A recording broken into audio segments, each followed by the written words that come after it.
അസ്സലാമു അലൈക്കും വറഹ്മത്തുള്ളാഹി വബറകാതുഹു. സ്നേഹസമ്പന്നരായ സഹോദരങ്ങളെ, സഹോദരിമാരെ, ജീവിതത്തിലുടനീളം കഴിവിൻ്റെ പരമാവധി അള്ളാഹുവിൻ്റെ കൽപ്പനകൾ അനുസരിച്ച് ജീവിതം ക്രമീകരിക്കണമേ എന്ന് സ്വന്തത്തെ മറക്കാതെ ഉണർത്തുകയാണ്, വസിയത്ത് ചെയ്യുകയാണ്.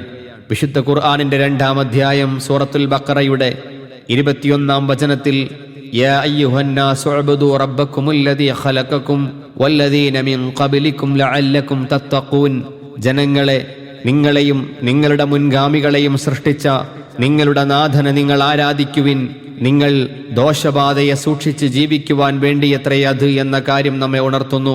പ്രിയമുള്ളവരെ, നന്മയുടെ രജതരേഖയിലൂടെ സഞ്ചരിക്കുവാനുള്ള ഒരു പ്രകൃതം മനുഷ്യരിൽ അന്തർലീനമാണ്.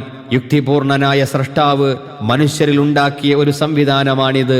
ലോകത്തുദയം ചെയ്ത സർവമതങ്ങളും വിശ്വാസ സംഹിതകളും വേദഗ്രന്ഥങ്ങളുമെല്ലാം നന്മ പുൽകണമെന്ന കാര്യത്തിൽ ഒരഭിപ്രായത്തിൽ നിലകൊള്ളുന്നവരാണ്. ഫിത്രത്തല്ലാഹില്ലതി ഫതറന്നാസ അലൈഹാ, അള്ളാഹു മനുഷ്യരെ ഏതൊരു പ്രകൃതിയിൽ സൃഷ്ടിച്ചിരിക്കുന്നുവോ ആ പ്രകൃതി എത്രയത് അള്ളാഹു മനുഷ്യന് നൽകിയ പ്രകൃതവും രൂപകൽപ്പനയും അവന് തീർത്തും അനുയോജ്യമായ രീതിയിൽ മാത്രമാണ്.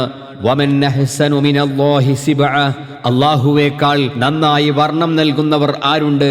ഓരോ മനുഷ്യനും ഭൂമിയിൽ പറന്നു വീഴുന്നത് സംശുദ്ധമായ പ്രകൃതം നൽകപ്പെട്ട രീതിയിലാണെന്ന റസൂലുള്ളാഹി സ്വല്ലല്ലാഹു അലൈഹി വസല്ലമയുടെ വചനം ഇവിടെ നാം ഓർക്കേണ്ടതുണ്ട്. റബ്ബിനെ ആരാധിക്കുവാനും ഉന്നത സ്വഭാവ മൂല്യങ്ങൾ കാത്തു സൂക്ഷിക്കുവാനും മനുഷ്യരെ പ്രാപ്തരാക്കുന്നത് ഈ ശുദ്ധ പ്രകൃതം അവനിലുള്ളതുകൊണ്ടാണ്. ദൈവീക പാതയിൽ കാരിരുമ്പിന്റെ നെഞ്ചൂക്കോടെ ഉറച്ചു നിന്ന ഇബ്രാഹിം നബി അലൈഹിസ്സലാം പ്രഖ്യാപിച്ചത് എന്റെ റബ്ബ് എന്നെ നേർമാർഗത്തിലേക്ക് വഴി നയിക്കുമെന്നായിരുന്നു. പുരുഷനെ റബ്ബ് സൃഷ്ടിച്ചത് അവന്റെ മനസ്സിനും ശരീരപേശികൾക്കും കൂടുതൽ ശക്തിയും ഓജസ്സും നൽകപ്പെട്ടവനായിക്കൊണ്ടാണ്. പിതൃത്വവും പൗരുഷവും ജന്മന അവനിൽ അന്തർലീനമാണ്. മാതാവാകാനുള്ള ശരീരഘടനയും മൃദുലഭാവങ്ങളും കാരുണ്യം നിറഞ്ഞ നിർമ്മലമായ ഹൃദയവും റബ്ബ് സ്ത്രീകൾക്ക് കനിഞ്ഞു നൽകിയ സുന്ദര പ്രകൃതങ്ങളാണ്. ഇണകളെ, പുരുഷന്മാരെയും സ്ത്രീകളെയും സൃഷ്ടിച്ചത് അവനാണ്. സ്ത്രീയും പുരുഷനും വിവാഹിതരാവുന്നത് റബ്ബ് നിശ്ചയിച്ച വലിയൊരനുഗ്രഹമാണ്. അതിനോട് വിരോധം പ്രകടിപ്പിക്കുന്നത് ദിവ്യയുക്തിയെ നിരാകരിക്കുന്നതിന് തുല്യമാണ്. നന്മയിലേക്ക് ചായുന്ന പ്രകൃതം മനുഷ്യരിലുണ്ടെങ്കിലും അവനെ വഴിതെറ്റിക്കുവാൻ തക്കം പാർത്തിരിക്കുന്ന പിശാചിന്റെ കെണിയിൽ മനുഷ്യൻ അകപ്പെട്ടു പോകാനുള്ള സാധ്യതയെക്കുറിച്ച് റസൂലുള്ളാഹി സ്വല്ലല്ലാഹു അലൈഹി വസല്ലം വളരെ ഗൗരവമായി നമുക്ക് മുന്നറിയിപ്പ് നൽകിയിട്ടുണ്ട്. ശുദ്ധമായ പ്രകൃതം മലീമസമാക്കുന്ന രീതികളും ശരീരത്തിൽ വൈകൃത രൂപങ്ങൾ ഉണ്ടാക്കുകയും ചെയ്യുന്ന പ്രവണതകൾ ചെറുപ്പക്കാരിൽ അധികരിച്ചിരിക്കുകയാണ്. നവമാധ്യമങ്ങളിലൂടെ പല വസ്തുക്കളും വിറ്റഴിക്കുവാൻ കൃത്രിമമായ വേഷങ്ങൾ കെട്ടുന്ന ന്യൂജൻ അഭിമാനകരമായ അസ്തിത്വവും വ്യക്തിത്വവും കാത്തുസൂക്ഷിച്ച ഇന്നലകളിലെ മൂല്യമുള്ള പാരമ്പര്യ രീതികളെ സ്വീകരിക്കേണ്ടതുണ്ട്.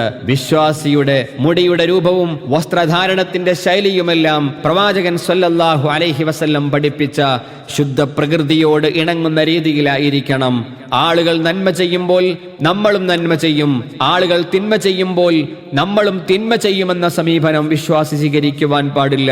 തിന്മകൾക്കും അനീതികൾക്കും അക്രമങ്ങൾക്കും ആര് സഹകരിച്ചാലും ഞാൻ അതിൽ ഇല്ല, എന്നെ അതിന് കിട്ടുകയില്ല എന്ന് ഉറച്ച ശബ്ദത്തിൽ പതറാതെ പറയാൻ നമുക്ക് സാധിക്കണം. എങ്കിൽ മാത്രമേ ശുദ്ധ പ്രകൃതം കാത്തു സൂക്ഷിച്ച് ഈ മണ്ണിൽ നിന്നും വിട പറയുവാൻ നമുക്ക് സാധിക്കുകയുള്ളൂ. നാഥൻ നമ്മെ അനുഗ്രഹിക്കട്ടെ. വആഖിറു ദഅ്വാനാ അനിൽ ഹംദുലില്ലാഹി റബ്ബിൽ ആലമീൻ.